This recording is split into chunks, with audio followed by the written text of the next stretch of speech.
नमस्कार दोस्तों, मेरा नाम विनोद श्रीवास्तव। आप देख रहे हैं मेरा YouTube channel job universe.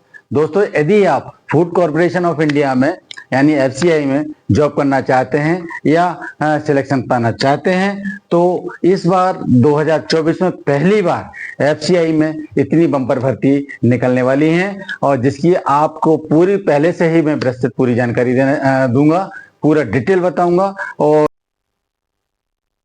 FCI भर्ती अधिसूचना 2024 का जो है ना, फूड कॉरपोरेशन ऑफ इंडिया ने अपने आधिकारिक वेबसाइट में नवंबर 2024 अप्रोक्सीमेट नवंबर 2024 नवंबर के आखिरी तक भर्ती अधिसूचना पीडीएफ के माध्यम से जारी करेगा और उसके बाद आवेदन उसी में सब आपको पूरी जानकारी। और जो एग्जाम होगा वो परीक्षा की तिथि जो आएगी वो लगभग जनवरी 2025 में एग्जाम कंडक्ट कराया जाएगा। ठीक है, इस चीज को ध्यान में रखते हुए आप करेंगे। अब जो इसमें एफसीआई में जो रिक्तियां आने वाली, जो पद आने वाले हैं, उसके बारे में आपको पूरी डिटेल जानकारी देता हूँ।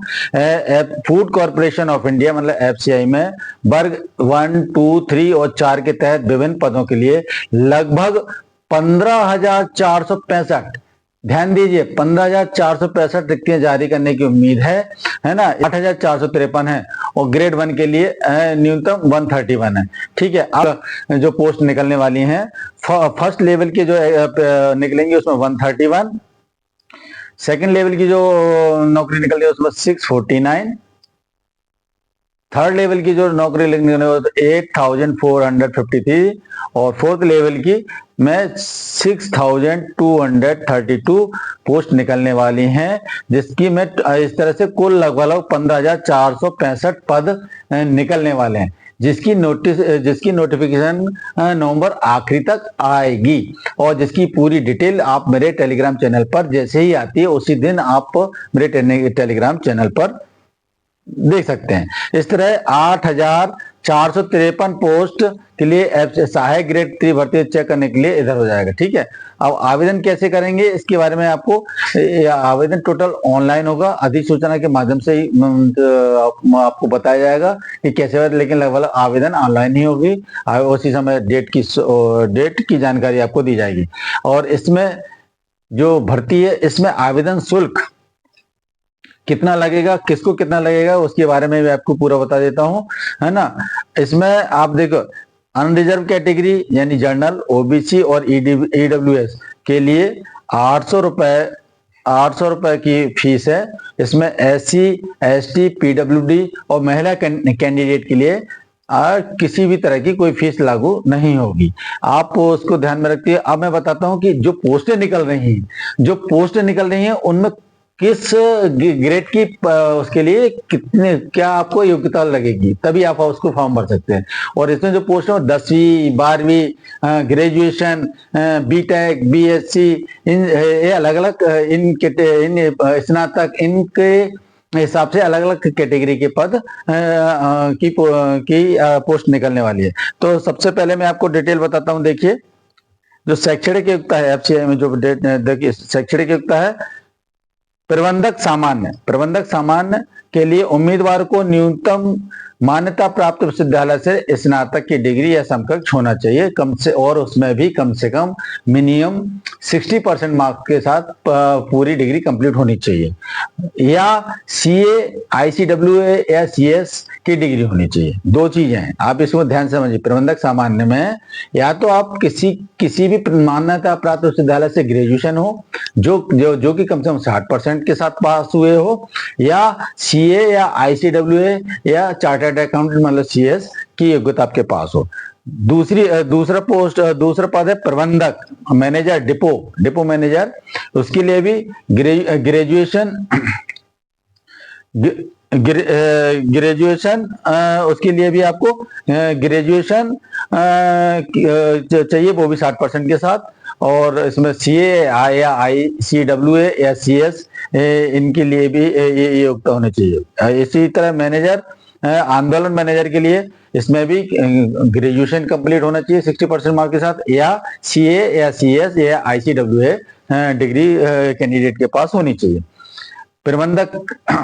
प्रबंधक खाते के लिए जो मतलब मैनेजर अकाउंट के लिए जो क्वालिफिकेशन चाहिए उसमें ग्रेजुएशन के साथ साथ आपको एमबीए होना चाहिए, बीकॉम होना चाहिए, आप एमबीए 2 साल की डिग्री करनी चाहिए, 2 वर्षों की डिग्री या डिप्लोमा होना चाहिए आपके पास।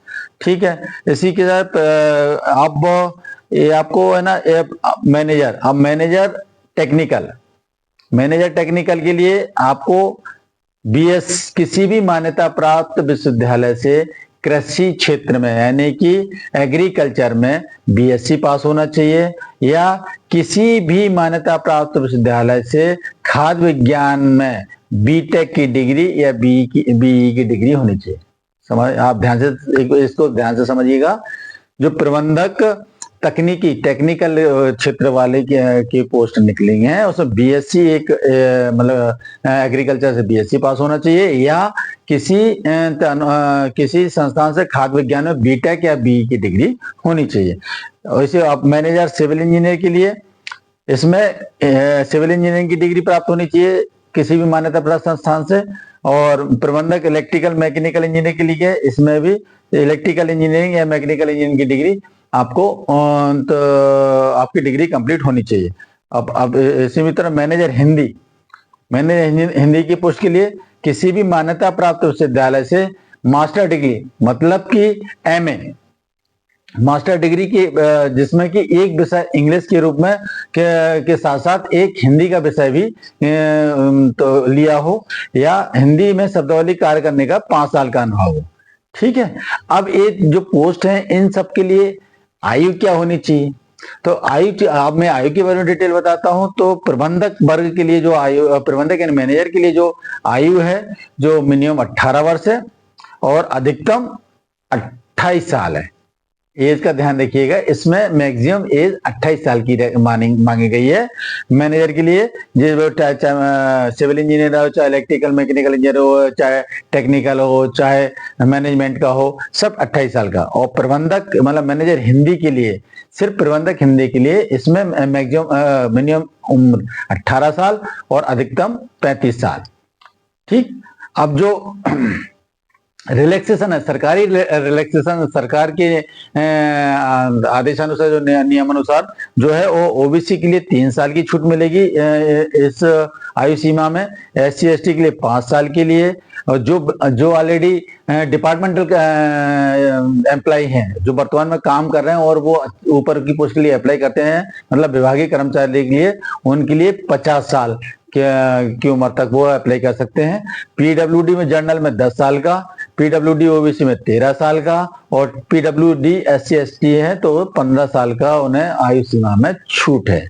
इसलिए आप इस चीज को ध्यान में रखते हुए काम करें। अब एफसीआई में जो भर्ती होनी है उसकी जो प्रोसेस है उसके बारे में आपको डिटेल बताता हूं कि किस तरह से भर्ती होगी, क्योंकि पोस्ट बहुत ज्यादा स्टूडेंट्स लोग बच्चों आप अच्छी तरह से इसको ध्यान से सुनिए और फिर उसको समझिए।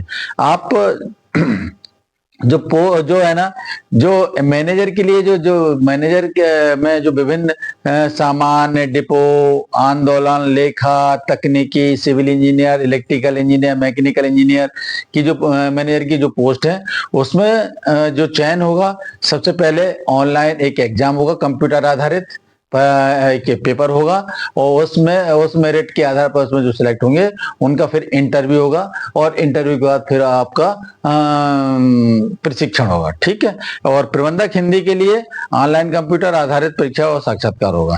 परीक्षा का पैटर्न अब क्या होगा वो मैं आपको बताता हूँ। परीक्षा का देखो, परीक्षा कैसे होगी, किस तरह की होगी, कितने नंबर की होगी, तो कौन कौन से सब्जेक्ट उसमें आएंगे, क्या क्या आएगा। अब मैं एग्जाम के पैटर्न के बारे में पूरी डिटेल जानकारी देता हूं। जो एग्जाम होगा दो चरण में होगा। प्रथम चरण में परीक्षण का उद्देश्य फर्स्ट लेवल का एक एग्जाम होगा, फर्स्ट लेवल को जो बच्चे क्लियर करेंगे उस सेकंड लेवल का एग्जाम होगा, फिर इंटरव्यू होगा। तो फर्स्ट लेवल में जो एग्जाम होगा उसका जो है ना वो ऑब्जेक्टिव टाइप का क्वेश्चन, वो पूरा ऑब्जेक्टिव टाइप होगा, है ना। उसमें इसमें क्या होगा कि जो प्रत्येक एक क्वेश्चन 1 नंबर का होगा और इसमें इन पेपरों में माइनस मार्किंग होगी। यदि आप कोई गलत आंसर देते हैं तो उसका आपका 1/4 अंक काट लिया जाएगा, है ना। और यदि किसी उम्मीदवार ने कोई आवेदन मतलब क्वेश्चन अटेम्प्ट नहीं किया है तो उसमें उनका कोई नंबर नहीं कटेगा, ठीक। फर्स्ट लेवल की जो परीक्षा है वो सिर्फ एक क्वालिफाइंग एग्जाम है। मैं बच्चों एक पोस्ट के अनुसार कितने सेकंड लेवल के बच्चों को बुलाना है एग्जाम देने के लिए, उसका एक कट ऑफ मार्क निकलेगा। फर्स्ट लेवल की परीक्षा सिर्फ उसके लिए है। और जो फर्स्ट लेवल की जो परीक्षा होनी है वो टोटल 100 नंबर की होगी, है ना। 100 नंबर के होंगे, उसमें 100 नंबर के ही उसमें 100 नंबर होगी, 100 ही क्वेश्चन आएंगे और उसका जो समय अवधि होगी वो 1 घंटे का हो, मतलब 60 मिनट का क्वेश्चन हो। उसमें इंग्लिश लैंग्वेज, उसमें जो क्या क्या पूछा जाएगा, इंग्लिश लैंग्वेज और तर्क क्षमता तो और न्यूमेरिकल एप्टीट्यूड और जनरल जीके। इसमें सब इंग्लिश लैंग्वेज के 25 क्वेश्चन आएंगे और न्यूमेरिकल एप्टीट्यूड के 25 क्वेश्चन आएंगे, तर्क क्षमता के भी 25 आएंगे और जीके भी 25 आएंगे, है ना। और जो जीके में जो जीके के बारे में जो सामान्य अध्ययन है, सामान्य अध्ययन में क्या क्या आएगा। सामान्य अध्ययन में आपको भारतीय इतिहास, भारतीय अर्थव्यवस्था, भूगोल और सामान्य विज्ञान सम्मिलित है ना। और इसमें ये भी क्लियर किया गया है कि क्लास 8 तक के स्तर के 20 क्वेश्चन आएंगे और वर्तमान का मतलब क्लास 8 स्तर तक के जीके के क्वेश्चन 20 आएंगे और 5 क्वेश्चन करंट अफेयर्स के मामले के आएंगे। ये चीज, इन सब चीज को आप ध्यान से सुनिए और ये मेरे वीडियो को लास्ट तक पूरा देखिए, आपको हर चीज की जानकारी मिलेगी। अब मैं उसके बता, अब एफसीआई सिलेक्शन के लिए जो पेपर होगा, फर्स्ट पेपर, उसका सिलेबस क्या है। अब मैं सिलेबस के बारे में आपको पूरी डिटेल जानकारी देता हूँ। तो जो इंग्लिश में जो सिलेबस, इंग्लिश लैंग्वेज का जो 25 क्वेश्चन आएंगे उसमें क्या क्या क्या रहेगा। पढ़ना समझना आना चाहिए, क्लोज टेस्ट होना चाहिए और फिलिंग द ब्लैंक्स आएगा, तो वाक्य त्रुटि आएंगे, क्वांटिटी पेपर आएंगे, एक जनरल पैरावाक आ गया, पैराफिलर्स आएगा, अनुचित विचलित, अनुचित बहाली, ठीक। इसी तरह तर्क क्षमता के जो 25 क्वेश्चन आएंगे उसमें रक्त संबंधी जो क्वेश्चन आएंगे वो दिशा सेंस, पहले बैठने की व्यवस्था है, आदेश और ranking, coding decoding, machine input output, असमानता, अल्फा न्यूमेरिक सिंबल, डेटा की पर्याप्तता, तर्क, मार्क इंजेक्शन, कथन, अनुमान, है ना। इसी तरह संख्यात्मक क्षमता में जो क्वेश्चन आएंगे वो डेटा व्याख्या, असमानता, संख्या श्रृंखला, डेटा की पर्याप्तता, अनुमान सरलीकरण, विविध अंकगणित की समस्या, HCF, LCM, profit and loss, SI और सीआई, तो एज एंड एज पर आपकी प्रॉब्लम्स, तो वर्क एंड टाइम, तो गति और समय, संभावना, क्रम परिवर्तन संयोजन, औसत, अनुपात, साझेदारी, नाव समय, टेनों पर समस्या, मिश्रण और आरोप, पाइप रिस्टन, इस तरह के आएंगे। और जीके के सामान्य अध्ययन के जो टोटल 25 नंबर के जो पेपर वो क्वेश्चन आएंगे उसमें करंट अफेयर्स, राष्ट्रीय नेशनल इंटरनेशनल, भारतीय भूगोल, इतिहास, भारत और विश्वास, भारतीय राजनीति, विज्ञान और प्रौद्योगिकी, भारतीय संविधान, भारतीय अर्थव्यवस्था, पर्यावरण के मुद्दे, ये सब ये पूरा एक तरह से जो फर्स्ट लेवल का जो पेपर है उसका मैंने आपको पूरा सिलेबस बताया। इस सिलेबस को ध्यान में रखते हुए जो बच्चे तैयारी करेंगे उनका सेकंड लेवल तक पहुंचना बिल्कुल कंफर्म होता है। अगर इस तरह से इन्हीं सिलेबस के हिसाब से आप तैयारी करेंगे तो आप 100% आप पहुंचेंगे। अब क्या होता है, इसमें जो पैटर्न निकल रहा है, जो पोस्ट निकल रही है उसमें 6 महीने का जो प्रशिक्षण अवधि है उसमें वेतन भत्ते के बारे में बात करता हूं। तो उसमें जो 6 महीने के प्रशिक्षण अवधि में 40,000 रुपए आप 6 महीने तक आपको मिलेंगे। उसके बाद शुरुआत में 40,000, उसके बाद HRA, हाउस रेंट, ग्रेड भत्ता पात्र होंगे। शुरू में लगभग इस तरह से 71,000 रुपए पर मंथ आपको सैलरी मिलने की संभावना होगी। आप जिस पोस्ट पे नियुक्त होंगे उसमें लगभग 71,000 प्लस आपकी सैलरी बन सकती है। अब जो आप मेरे चैनल से इसी तरह आगे जुड़े रहिए, जिससे कि आपको पूरी जानकारी में लगातार आगे नए नए नोटिफिकेशन के बारे में दे सकूं, नई पूरी डिटेल जानकारी दे सकूं, सिलेबस बताऊं आगे। और भी मैं जब नोटिफिकेशन आएगा तो मैं इसका वीडियो की पूरी डिटेल जानकारी दूंगा और पूरा पुनः एक बार आपके सामने आऊंगा। तब तक के लिए धन्यवाद।